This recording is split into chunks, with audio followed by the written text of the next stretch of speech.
Thank you, Brenda and Crystal. Good morning. Good morning.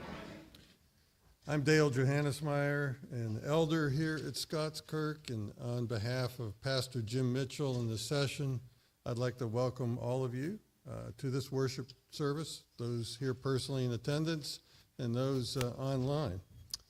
I do want to call your attention to the announcements in the bulletin. I would ask that you do read those after the worship service is over.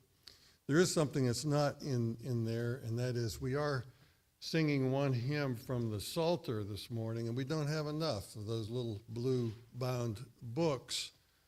So we have copies of the hymn that we're singing. I think it's number 30, back on the table. Oh, you have them on the seats. Oh, okay, great, on the rows. That's great. So if you don't have a little blue Psalter, you can grab one of those sheets when we get to that hymn in the worship service. Before we begin our worship service, it's fitting that we prepare to worship the Lord, our awesome God. So please, in your bulletin, if you would read the verses printed there from 2 Corinthians chapter 3, verses 12 through 18, if you would read those and take a few moments to prepare your hearts and minds to worship God.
Our call to worship this morning is from 1 Chronicles, chapter 16, verses 8 through 10.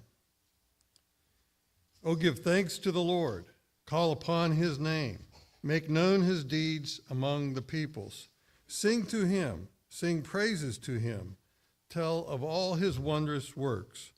Glory in his holy name, let the hearts of those who seek the Lord rejoice. So let us begin our worship service by standing and singing a hymn of worship to God from the Trinity hymnal number 4, All Praise to God who reigns above.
Let us pray.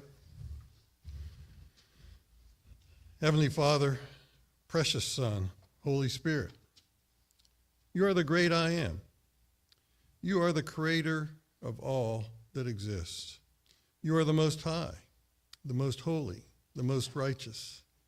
Through your grace, your unmerited favor, you chose us in eternity past to be saved through Christ, in spite of ourselves. You promised us that when 2 or 3 are gathered in your name, you will be in our midst. So we seek your presence today, as we also seek to glorify and praise you. We pray that our offerings, our songs, our prayers, and all of this worship service will appropriately show our thankfulness and be acceptable to you. We ask these things in the name of our glorious Savior, Jesus Christ, who taught his disciples to pray, saying, Our Father, who art in heaven, hallowed be thy name. Thy kingdom come, thy will be done, on earth as it is in heaven. Give us this day our daily bread, and forgive us our debts, as we forgive our debts. And lead us not into temptation, but deliver us from evil. For thine is the kingdom, and the power, and the glory forever. Amen. Please be seated.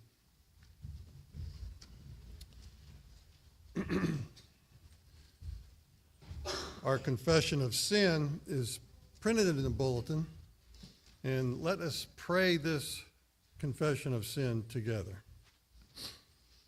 Holy Father, you see us as we are and know our inmost thoughts. We confess that we are unworthy of your gracious care. We forget that all life comes from you, and that to you all life returns. We have not sought to do your will with our whole hearts. We have not lived as grateful children, or loved as Christ loved us. Apart from you, we are nothing. Only your grace can sustain us. Lord, in your mercy, forgive us, heal us, make us whole. Set us free from our sins, and restore us to the joy of your salvation, now and forever. In Christ's name, amen. Our assurance of pardon is from the Gospel of Luke, chapter 7, verses 48 through 50. I will read those. And he said to her, Your sins are forgiven. Then those who were at the table with him began to say among themselves, Who is this who even forgives sins? And he said to the woman, Your faith has saved you. Go in peace. So please stand now for our confession of faith, adapted from the Westminster Confession of Faith, chapter 7, 5, and 6. We'll say these together. This covenant of grace was differently administered in the time of the law, and in the time of the gospel, under the law, it was administered by promises, prophecies, sacrifices, circumcisions, Paschal lamb, and other types and ordinance delivered to the people of the weeks, all for signifying Christ to come, which were for that time sufficient and efficacious through the operation of the Spirit to instruct and build up the elect in faith in the promised Messiah, by whom they had full remission of sins and eternal salvation. It is called the Old Testament. The gospel, when Christ's substance was exhibited, the ordinance in which this covenant is dispensed are the preaching of the word and the administration of the sacraments of baptism and the Lord's Supper, which were fewer in number and ministered with more simplicity, less outward glory. Yet in them it is held forth more fullness, evidence, and spiritual efficacy to all nations, Jews and Gentiles, and is called New Testament. There are not two therefore two covenants of grace, differing in substance, one and the same under various dispensations. Please be seated. And I can't help but reiterate that last sentence. There are not, therefore, two covenants of grace, differing in substance between the Old and the New Testament, but one and the same under various dispensations. Something very important. Sorry about that. Children, please come forward for our children's sermon with Elder Joel Reed. Thank you, Dale. All right.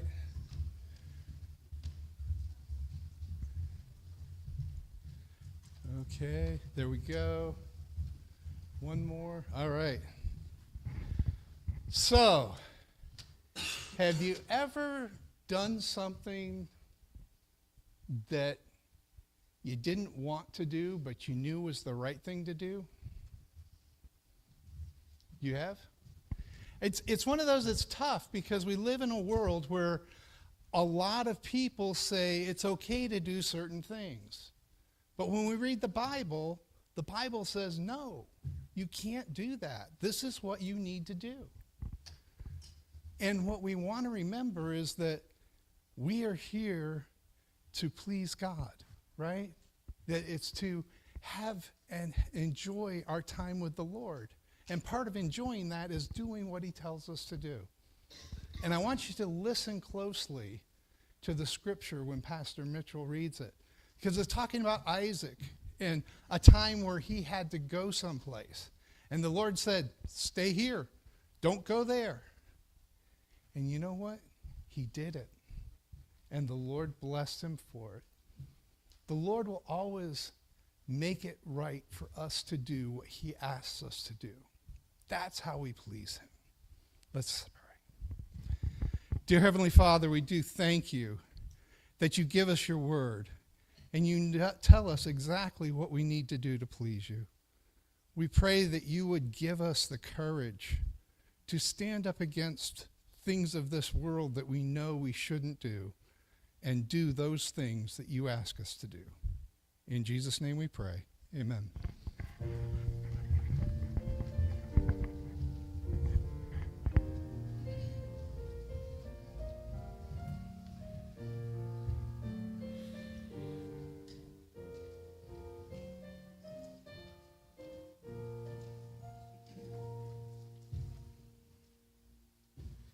Thank you, Joel. Our scripture reading this morning is from Deuteronomy, basically all of chapter 6, verses 1 through 25. In the preceding chapter of Deuteronomy, chapter 5, we're given the Ten Commandments. My Reformation Study Bible simply titles chapter 6, and I'm going to read, the greatest commandment. Remember when Jesus was asked what the greatest commandment was. But it does more than just enlighten us on this greatest commandment. It also tells us to keep this commandment in our hearts and to teach it to our children diligently, whatever we're doing, all the day. As the first question in the shorter catechism asked, what's the chief end of man? To glorify God and enjoy him forever. This greatest commandment tells us to do that. Hear the word of God. Now this is the commandment, the statutes and the rules that the Lord your God commanded me to teach you, that you may do them in the land to which you are going over, to possess it, that you may fear the Lord your God, you and your son's son, by keeping all his statutes and his commandments, which I command you all the days of your life, and that your days may be long. Hear therefore, O Israel, and be careful to do them, that it may go well with you, and that you may multiply greatly, as the Lord, the God of your fathers, has promised you, in a land flowing with milk and honey. Hear, O Israel, the Lord our God, the Lord is one. You shall love the Lord your God with all your heart, and with all your soul, and with all your might. And these words that I command you today shall be on your heart. You shall teach them diligently to your children, and shall talk of them when you sit in your house, and when you walk by the way, and when you lie down, and when you rise. You shall bind them as a sign on your hand, and they shall be as frontlets between your eyes. You shall write them on the doorposts of your house and on your gates. And when the Lord your God brings you into the land that he swore to your fathers, to Abraham, to Isaac, and to Jacob, to give you with great and good cities that you did not build, and houses full of all good things that you did not fill, and cisterns that you did not dig, and vineyards and olive trees that you did not plant, and when you eat and are full, then take care lest you forget the Lord, who brought you out of the land of Egypt, out of the house of slavery. It is the Lord your God you shall fear. Him you shall serve, and by his name you shall swear. You shall not go after other gods, the gods of the peoples who are around you, for the Lord your God is in your midst is a jealous God, lest the anger of the Lord your God be kindled against you, and he destroy you from off the face of the earth. You shall not put the Lord your God to the test, as you tested him at Massah. You shall diligently keep the commandments of the Lord your God, and his testimonies and his statutes, which he commanded you. And you shall do what is right and good in the sight of the Lord, that it may go well with you, and that you may go in and take possession of the good land that the Lord swore to give to your fathers, by thrusting out all your enemies from before you, as the Lord has promised. When your son asks you in time to come, what is the meaning of the testimonies and the statutes and the rules that the Lord our God has commanded you? Then you shall say to your son, we were Pharaoh's slaves in Egypt, and the Lord brought us out of Egypt with a mighty hand. And the Lord showed signs and wonders, great and grievous, against Egypt and against Pharaoh and all his household before our eyes. And he brought us out from there, that he might bring us in and give us the land that he swore to give to our fathers. And the Lord commanded us to do all these statutes, to fear the Lord our God, for our good always, that he might preserve us alive as we are this day.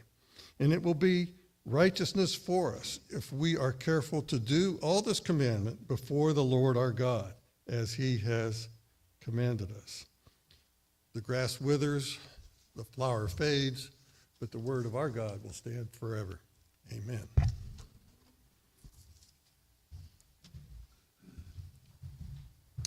And at this time, we have the privilege of ordaining and installing officers. I'd like to ask that Joshua and Raymond and John please come forward.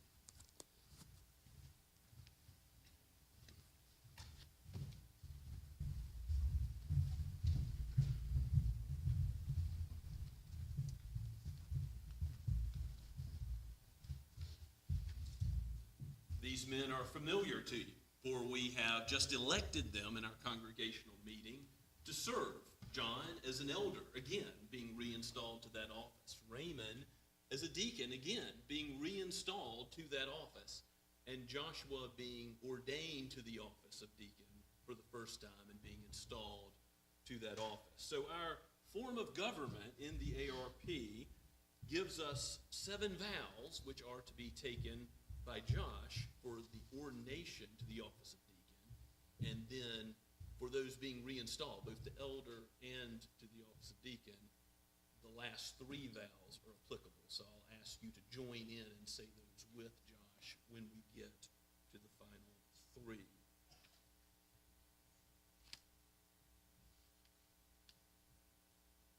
So Joshua alone.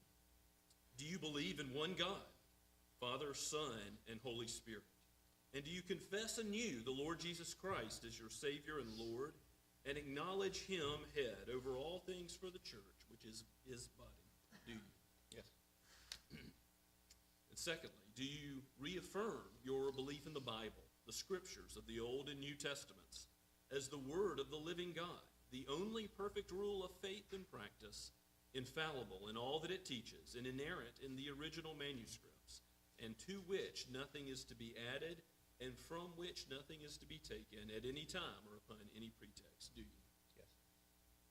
And Do you accept the doctrines of this church contained in the Westminster Confession of Faith and Catechisms as founded on the Word of God and as the expression of your own faith? And do you resolve to adhere thereto? Yes.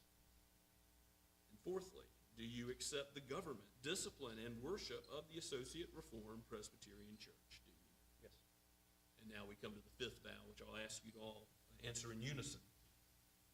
Do you accept the office of elder, deacon, in this congregation, and do you promise to perform faithfully all the duties of the office? And do you promise to endeavor by the grace of God to live your life in Christian witness before the church and in the world? Do you? Yes. Do you promise to submit in the spirit of love to the authority of the session and to the higher courts of the church? Do you? Yes. And finally, do you promise in all things to promote the unity, peace, purity, and prosperity of this church? Do you? Yes. Pardon me, the peace, purity, and prosperity of the church, not only Scots Kirk, but a kingdom-minded vow. These questions having been answered in the affirmative, I now have a question for you, the congregation, actually two questions, both relating to each office. Do you, the members of this congregation, acknowledge and receive these fellow members as elder and deacon, and do you promise to give them all the honor, obedience, encourage, and assistance in the spirit of love to which their office, according to the Word of God and the standards of this church, entitles them? If you do, would you signify such by standing?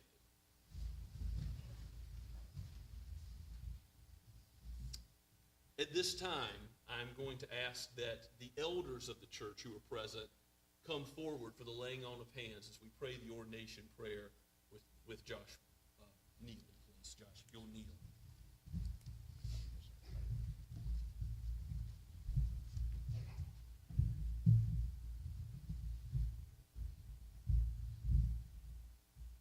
Let us pray together. O gracious God, you are the great shepherd of the sheep. You have abiding love and care and compassion on us, sinners who are lost. You have returned us to you, the shepherd and overseer of our souls. Aid us now, you who have called, equip, and give Josh all that is necessary to fulfill his role as deacon. We praise you, Father. We rejoice with thanksgiving for his salvation, for his sanctification, and for how you have prepared him, and for how you will prepare him in the future for what you've called him to do here amongst us. May he serve the mercy ministries of this congregation and of this community. May you uphold him against the attacks of the evil one. May you strengthen and sustain him by your grace. Let him always understand and remember that righteousness that he enjoys, that the sonship that he enjoys, is not due to anything in him, but is due to your work, O Lord Jesus. Give him your Holy Spirit, that he might walk in the power of the indwelling Spirit, to be an example to the flock, to fight indwelling sin, and, Lord, to work as one who is laboring for your kingdom and your glory alone, not allowing men and the fear of men to control or overrule, but letting your name and your word be a guide, a light to our path, a lamp to our feet, as we work in unison for your purposes. May you bless Josh and his family, his wife, and his children, as you've called him, equip him, and send him, and bless him in the work ahead. For we ask all these things in the name of Christ, the great King and head of the church. Amen. Please stand. We welcome you.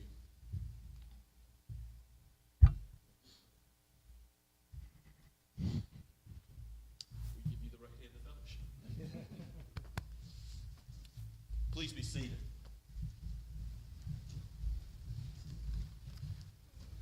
I'll ask those who are ordained and installed today to join me at the foyer after the service so that you all might have an opportunity to greet them especially today and give God thanks for how he has been at work in our session and diaconate. We certainly have been blessed and are blessed today with these men. It is also my privilege today to charge these men with their responsibilities. And expositing Scripture briefly, I'm going to turn to the book of Acts.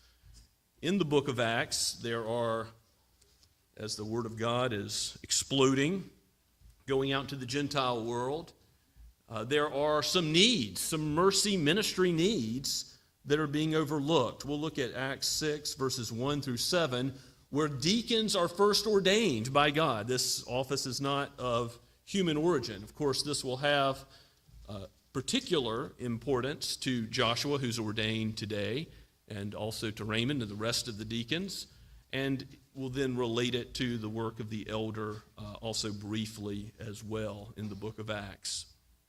Let us read God's word again, Acts chapter 6 at verse 1. Now in the days when the disciples were increasing in number, a complaint by the Hellenists arose against the Hebrews because their widows were being neglected in the daily distribution. And the 12 summoned the full number of disciples and said, "It is not right that we should give up preaching the word of God to serve tables. Therefore, brothers, pick out from among you 7 men of good repute, full of the Spirit and of wisdom, whom we will appoint to this duty, but we will devote ourselves to prayer and the ministry of the word." And what they said pleased the whole gathering, and they chose Stephen, a man full of faith and of the Holy Spirit, and Philip, and Prochorus, and Nicanor, and Timon, and Parmenas, and Nicholas, a proselyte of Antioch. These they set before the apostles, and they prayed and laid hands on them. And the word of God continued to increase, and the number of disciples multiplied greatly in Jerusalem, and a great many of the priests became obedient to the faith. Let's pray and ask for God's help. Oh, Holy Spirit, just as we have done today with the laying on of hands, so it was done of old, that you have selected, you have guided your people to choose men full of faith, full of your Spirit. So now give us your Holy Spirit indeed, that we would understand your word aright, that all of us would understand the role of the elder and the deacon, and that we would, as your church, with every member of the body, do your will, seek your glory, and the fame of your great name. For we pray this in Christ's name. Amen. So I don't know if you caught the mercy ministry need that was being overlooked. Right in the first couple of verses, there was a daily distribution, that is, material resources given to those widows who were really widows in need, and it was being overlooked on the part of the Hellenists, those who were of Gentile background, against those who were of Hebraic background. And to solve this problem, since the gospel is exploding, there's more needy widows being brought into the kingdom. The apostles didn't want to do it all. The apostles said we can't give up the preaching of God's word and prayer, what the work of the church is supposed to be centered about. I don't know if you noticed that at Scots Kirk, but we are about the ministry of the word and prayer, and may we always be. That is certainly the work of the elders, to be under shepherds under Christ, the great king and head of the church. There is no pope. There is only Christ at the head of his people. And so we're called to be his shepherds and overseers, following by the guide of his word in both our public ministry and our private ministry, house to house, in the counseling room, in our Bible studies, in our worship. That is the work that we are called to, and the deacons assist in that work being done because they are taking care of the ministry mercy needs. Now, it's also true that the deacons are taking care of financial resources of the church, being good stewards, spending money when we need to spend money for kingdom purposes, even giving to those needs that are legitimate, such as the case of those widows who were being overlooked. And as the apostles laid hands and prayed over the one who's called to this office, as we see a list of men, we see what the result is of their ministry going forward in verse 7. It's summarized like this: the word of God continued to increase. as people are being saved, called out of darkness into the kingdom of God's marvelous light, as the angels in heaven rejoice over a sinner who repents. God is increasing the efficacy, the effectiveness of his powerful word as it pierces hearts, as it knows us better than we know ourselves, as it convicts us of sin and turns us to the only one who can save, Christ himself, by his righteousness justifying us, by his love and connection to the Father, and the Father's love to him, giving us sonship and making us sons and daughters of the Most High. The word of God continued to increase, meaning also that we are sanctified in the truth. We who already know Christ are being built up in the truth. The Holy Spirit is given to us, poured out on Pentecost in a special way for the church, so that we would know God's word and understand it aright, and then live by it, not only being hearers, but doers of it. The word of God continued to increase, and the number of disciples multiplied greatly in Jerusalem. Even a great many priests became obedient to the faith. So deacons, I charge you to stick to this work that God has called you to do the mercy ministry, knowing the flock, knowing what the needs are of the flock, visiting with them, talking with them, getting to know every member so that the needs that are legitimate can be met, so that we are doing the ministry of the word that God has called us to as a corporate body. Now, the work of the elders, as I said, is surrounding, shepherding, and ministry of the word and prayer. And if you go forward in Acts, to Acts chapter 20, we won't read it all, but Paul speaks to the Ephesian elders as he is bidding them farewell. He says, I preach the whole counsel of God to you, and there's going to be savage wolves that come in, and you need to be careful to do the work of the elder. And we'll start in verse 28. I commend the whole chapter to your attention as you think about what God's role for the elder is and as you pray for them. But elders, pay particular attention as we read from verse 28 and following. Pay careful attention to yourselves and to all the flock in which the Holy Spirit has made you overseers to care for the church of God, which he obtained with his own blood. I know that after my departure, fierce wolves will come in among you, not sparing the flock. And from among your own selves will arise men speaking twisted things to draw away disciples after them. Therefore, be alert, remembering that for 3 years I did not cease night or day to admonish you with tears. And the Apostle Paul goes on to encourage the elders in this hard work of shepherding the flock, when, just as Jesus said, fierce, savage wolves will come in and try to recruit people to their heretical views, to their heretical ways of life. Just as John warns in his epistles, there are false teachers who will always afflict the church of God, and therefore the elder is to fight off the wolves, not accept passively, but be men to stand up against false teaching. This is difficult work. Sometimes the work of the elder is done in private. Sometimes there is correction that needs to be given, and it's much more than just meeting together once a month for a board meeting. It is not just making decisions about the life of the church, but it's living out the life humbly that Christ has called us to live as under shepherds. 1 Peter 5 talks about this, knowing that when the chief shepherd appears, it's going to be only insofar as we have followed his footsteps that he blesses with heavenly reward.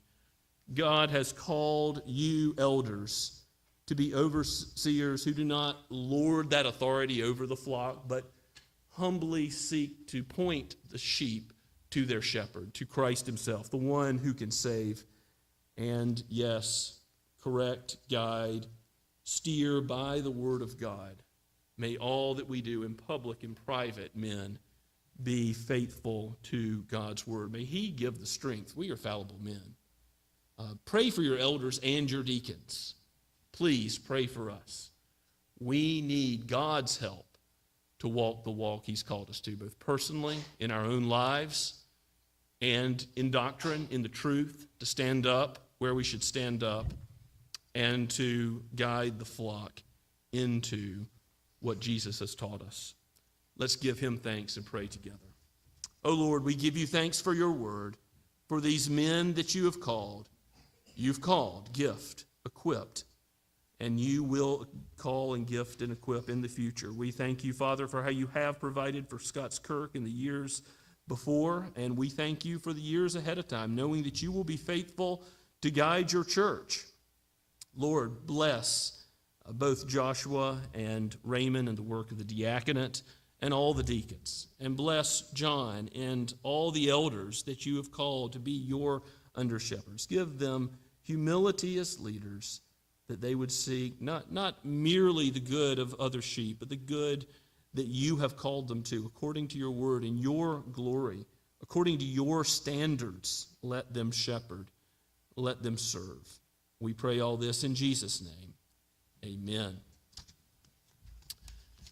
And as we give God thanks for these elders and deacons, let us go before him in prayer once again for other needs of the church.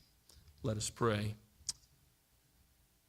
Father, we give you thanks for being the God who both created and redeemed a people for yourself. You have not left us alone to live the Christian life, but you have called us into communion with you. And what a blessed communion it is.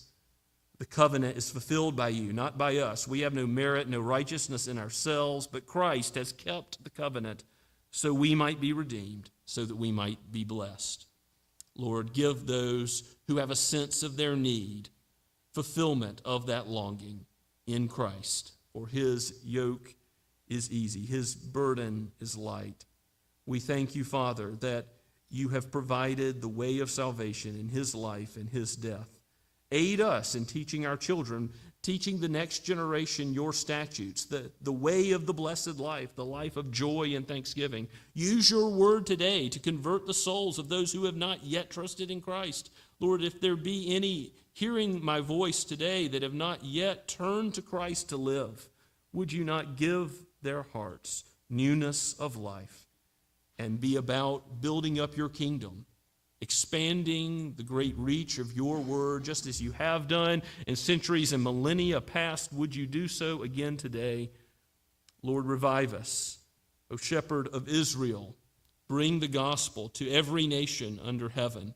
As the waters cover the sea, may it cover the whole earth. We pray for those who bring it, the Whitties in Spain, for the Goodmans in Uganda, and all of the seed ministry. We pray for the hospital in Sahiwal, Pakistan, that the deeds of mercy would go out with love and teaching of the gospel at the bedside of those who are sick and ill and receiving material aid. We pray for the Ackermans and their ministry there. Lord, we pray that you would raise up new missionaries to the field, even from amongst our own number. We pray for those who are stateside, for the Robolos, for the Andes and their work with international students in Colombia. We thank you, Father, for how this ministry has borne so much fruit, and we pray for more fruit in the days ahead, that your word might increase and that we would see it and give you the glory for it. Aid us in reaching our neighbors. Aid us in showing hospitality and living out the gospel in the places where you have called us to work and to play and to live life in this community. Help us to live and to speak for you as becomes your disciples, that others might be called out of darkness into light to the praise of your glorious grace, not to the praise of any man.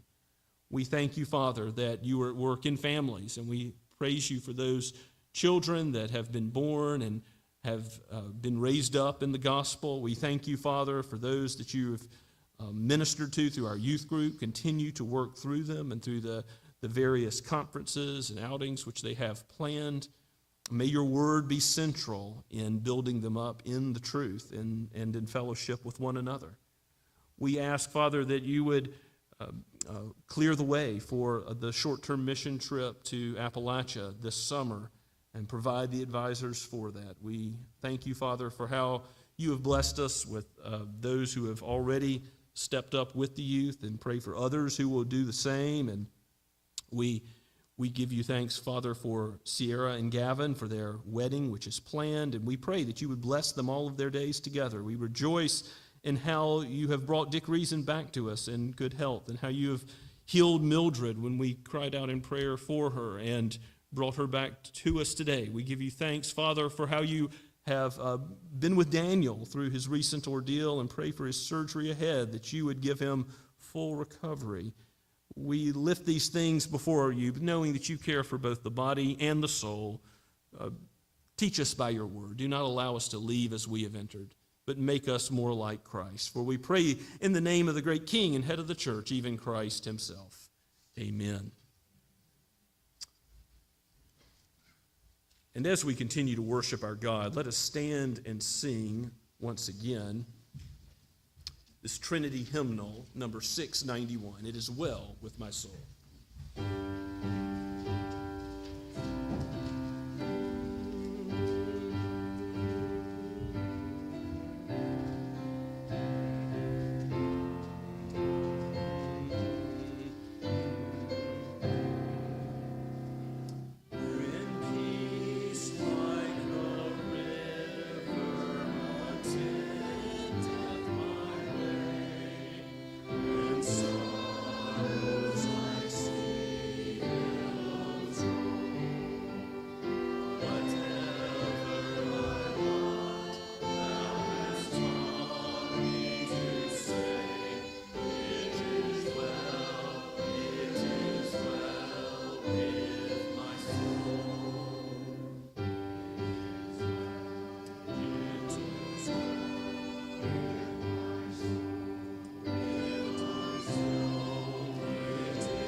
Shall we pray?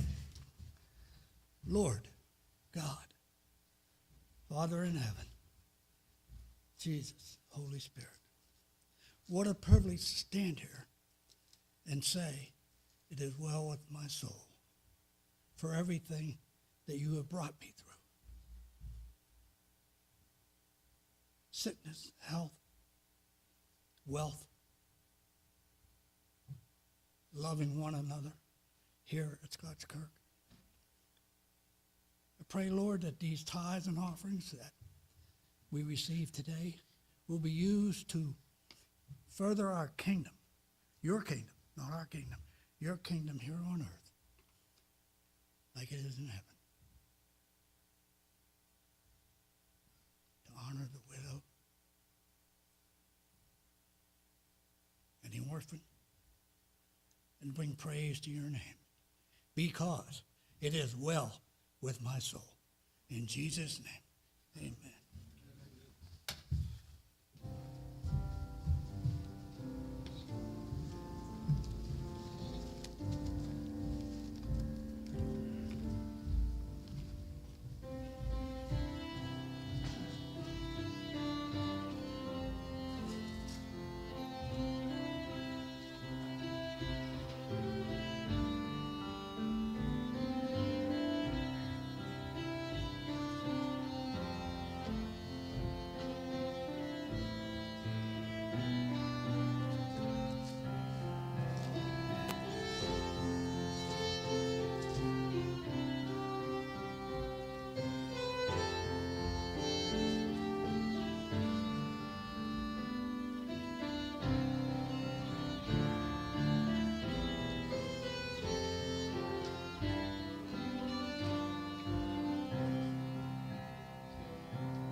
Please be seated and turn with me in your copy of God's Word to the book of Genesis. We're going to look this morning particularly at Isaac more than any other chapter of the Bible. Genesis 26 deals with Isaac.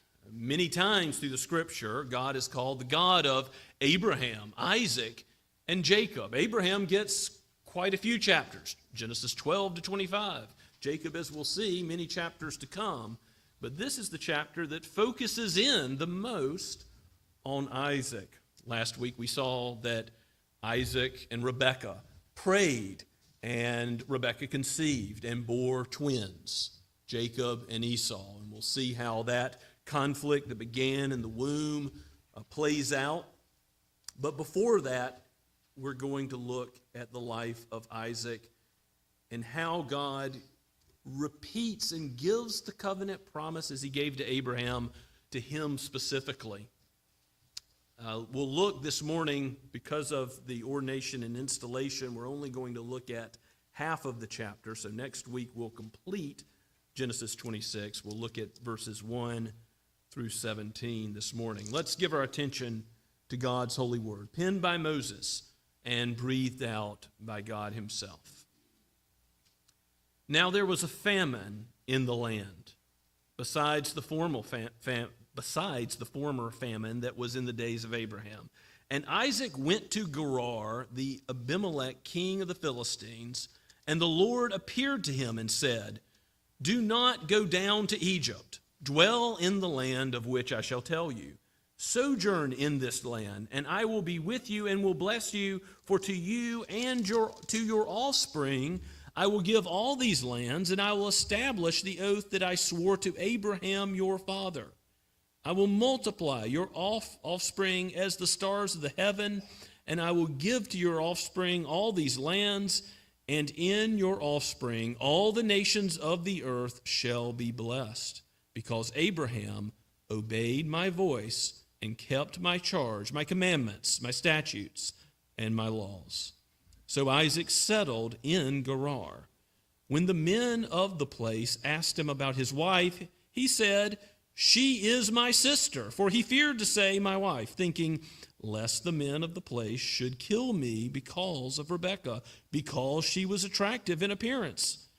When he had been there a long time, Abimelech, king of the Philistines, looked out of a window and saw Isaac laughing with Rebekah, his wife.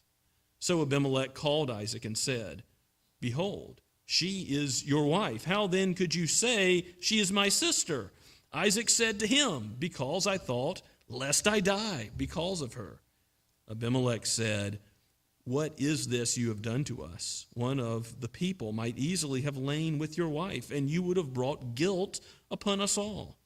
So Abimelech warned all the people, saying, "Whoever touches this man or his wife shall surely be put to death." And Isaac sowed in that land and reaped in the same year 100-fold. The Lord blessed him. And the man became rich and gained more and more until he became very wealthy. He had possessions of flocks and herds and many servants, so that the Philistines envied him. Now the Philistines had stopped and filled the earth with filled with earth all the wells that his father's servants had dug in the days of Abraham his father. And Abimelech said to Isaac, "Go away from us, for you are much mightier than we." So Isaac departed from there and encamped in the valley of Gerar and settled there. Let's ask God's help once again. Lord, this is your word. Let us behold wonderful things in it, that we might be taught more of Christ, more of your covenant love, which is everlasting. From one generation to the next, may we faithfully proclaim your word, the gospel, the Lord Jesus Christ, in whose name we pray. Amen. Famine is in the land. That is how this section of Scripture begins in verse 1. And we note it's not the same famine as before. Remember, Abraham, way back in Genesis chapter 12, went down to Egypt when there was a famine. And was that good? It wasn't good. He sought not to obey God, but to figure out himself a solution to the famine. So it actually looks like Isaac is following in Abraham's footsteps, following in his father's footsteps, and he's headed south, but he stopped in Gerar, still in the Holy Land, but going towards Egypt, and God appears. And God appears to him in this theophany, speaking directly to him, reminding him of his covenant promises that were made to Abraham. And you know, Isaac didn't deserve covenant promises being made to him, but God had already promised through Abraham to bless his offspring, his descendants, ultimately blessing all nations through him. And those covenant promises are repeated to Isaac. We think of the Adamic covenant, the covenant made with Adam, Genesis 3:15.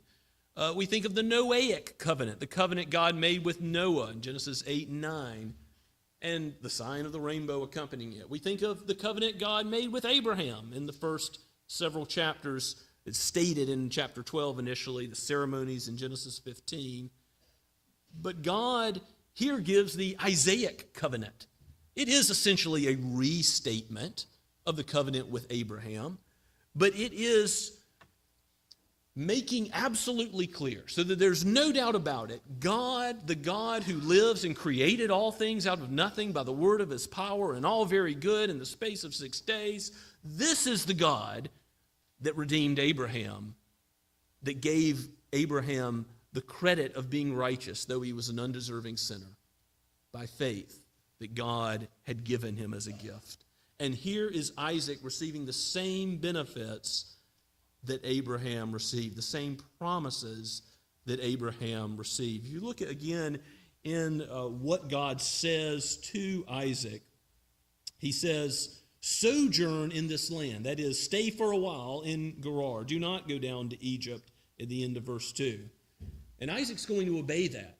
Unlike Abraham, he's going to listen to the voice of God and not go down to Egypt. Sojourn in this land, for to you and your offspring I will give these lands and establish the oath that I swore to Abraham your father. Ultimately, he's going to give all of Canaan, all of what will be known as Israel, to Isaac and his offspring. He will be the God of Abraham, Isaac, and Jacob. He will be their God despite their failings. And we're going to see how Isaac fails, aren't we? He sins in the very same way that his father sinned twice. Abraham, first in Genesis 12, when he goes down to Egypt, he says, Sarah is not my wife, she's my sister. And it was sort of a half-truth when Abraham said it, but now it's an outright lie. The sin of the next generation is more bald in its being before God's face. It's more high-handed than even Abraham. And then Abraham did it again in chapter 20 with an Abimelech. Now, the Abimelech we see here may not be the same ruler, maybe his son or some other ruler of the Philistines, because an Abimelech is kind of like a Pharaoh. It's just a Philistine name for a king. And the Abimelech that Abraham dealt with in chapter 20, he again repeats his lie that Sarah is not his wife but his sister, and there's a lot of unraveling that goes on there. Abraham is shamed by a pagan king because the truth comes out, and the sin that Abraham thought was going to do him good is turning out to bear bitter fruit. And so, that's the way sin is. We think it's going to solve some problem of ours. We think this is going to be the best thing to preserve life. But Isaac listened to God and didn't go down to Egypt. That was good. That preserved his life, fearing the Lord. So why did he then fear man? Why did he fear Abimelech and some Philistines? Did he not remember God's covenant promises, the God of heaven and earth? Isaac sins because men grew too large in his thinking and God grew too small. He goes and commits the same sin that his father does. Though he settles in Gerar, verse 6 says, in verse 7 and following, we have this lie about Rebekah being his sister, and Abimelech says, what have you done to us? In verse 10, one of these people might have easily lain with your wife. He has seen Isaac and Rebekah laughing, caressing, acting as a married couple. He's no fool. He knows what this means. They are married, even though they have purported to be otherwise. We don't know how long the ruse went on, but it went on a long time. And Abimelech says, someone else may have lain with your wife, and you would have brought guilt on us all. He knows that adultery and lying are wrong. Why? Because he lives in God's world. God has written the law, the moral law, in his heart that will later be written on tablets on Sinai. God has made us all, though we are sinful in Adam's fall, he's made us all so that we know the truth and suppress it in unrighteousness. We all know from general revelation, even without Abimelech receiving a theophany, a special revelation from God himself, like Isaac did, Abimelech still knows and shames Isaac. This pagan shames Isaac just as a pagan before shamed Abraham, knowing the truth that he should have known, he should have acted on, he should have lived out, fearing God and not fearing man. Now notice that when Isaac comes before Abimelech, he's already received the covenant promises of God. And Abimelech is somebody you can negotiate with. But God, you don't negotiate with him. The covenants as they come, Adam, Noah, Abraham, Isaac, and we'll see how they expand further, Moses, David, the New Covenant, and then ultimately the New Testament Christ, as the Westminster Confession taught us. It's all one covenant of grace. It's all one statement by God that's sovereignly administered. You don't negotiate with God. God says, I save, and this is how I'm going to save you, through the seed of the woman who's going to crush the head of the serpent. And God is going to do the work. So Abraham doesn't save himself. God provides the sacrifice, ultimately Christ, Genesis 22. And even the Paschal lamb, the animal sacrifices in the synagogue and the temple, all these things point forward to the coming Messiah, the work of God on the behalf of sinners. Salvation is of the Lord. It's not of us. It's a gift of God, so that no one can boast. Indeed, Isaac receives the same promises. As the covenant is expanded through time, we see more in the various dispensations that God gives about that saving Messiah. By the time you've got Isaiah 53, you know a whole lot about the work of Christ that is to come, how he's going to be a suffering servant, how worldly expectations are going to be turned on their head in his bringing about the kingdom of God in this world. It's not going to be by crushing the Roman occupier. No, it's going to be by going to a cross and dying a criminal's death so that we could receive life. The first will be last. The last will be first. Those who are scribes and Pharisees and thought well of in the religious community won't grasp a hold of him unless they repent.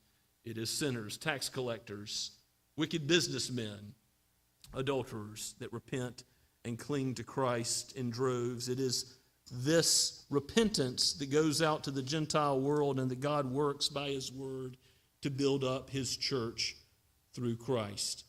This is ultimately where the covenant is going that Isaac receives. We have these same covenant promises. If you seek salvation today, you seek it through the same God of Abraham, Isaac, and Jacob, who does the work for you. You're not saved based on anything you do. You're saved based on trusting in him and his finished work in Christ.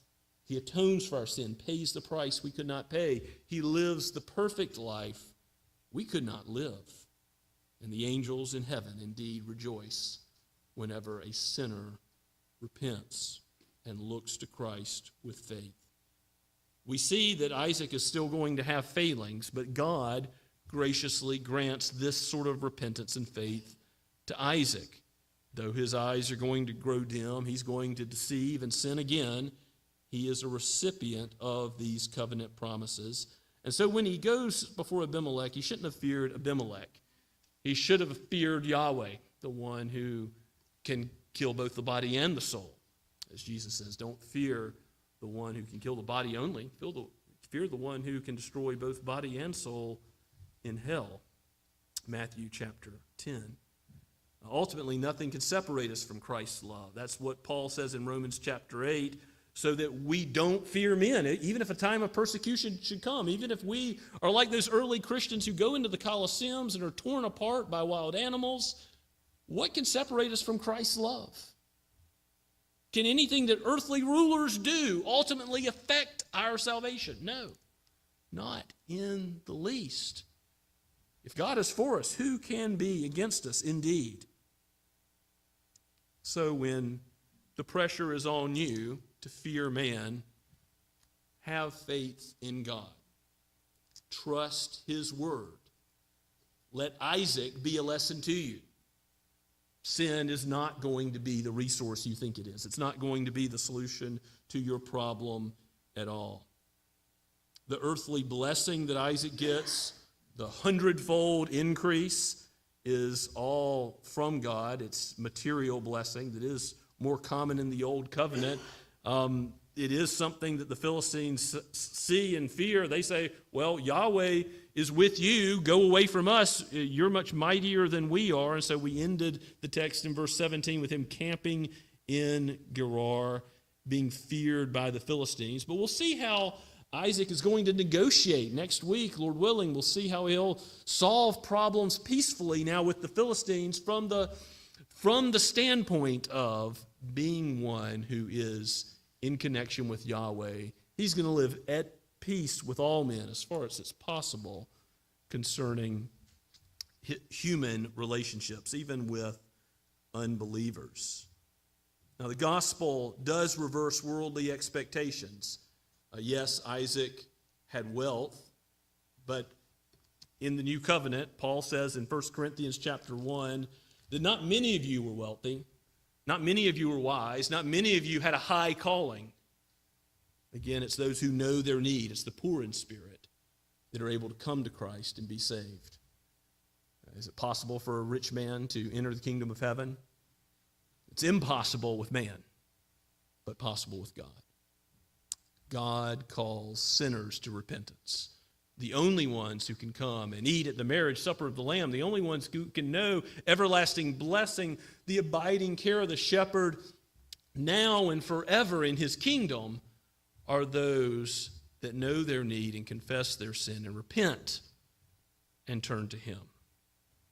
May we boast in Christ that he is our only wisdom, that his word is that on which we depend, even more than daily bread for life itself. May God give us heavenly perspective, which Isaac had in part, but then faltered.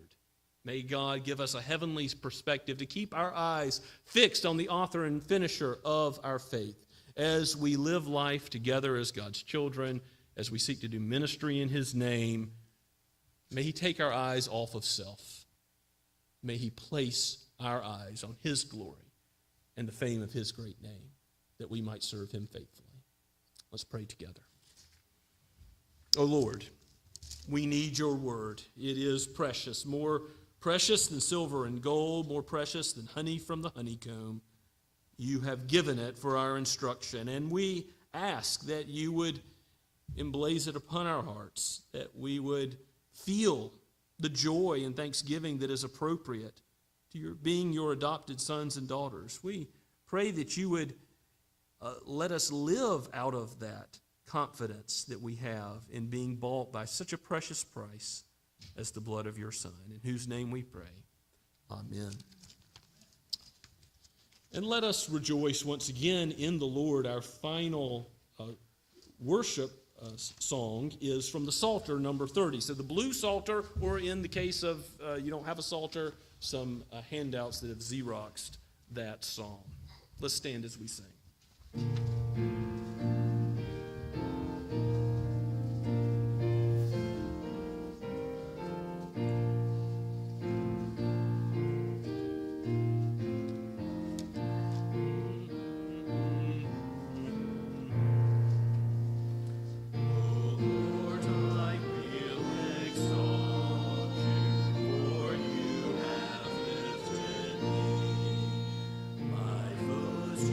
kept from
Now may the Lord bless you and keep you.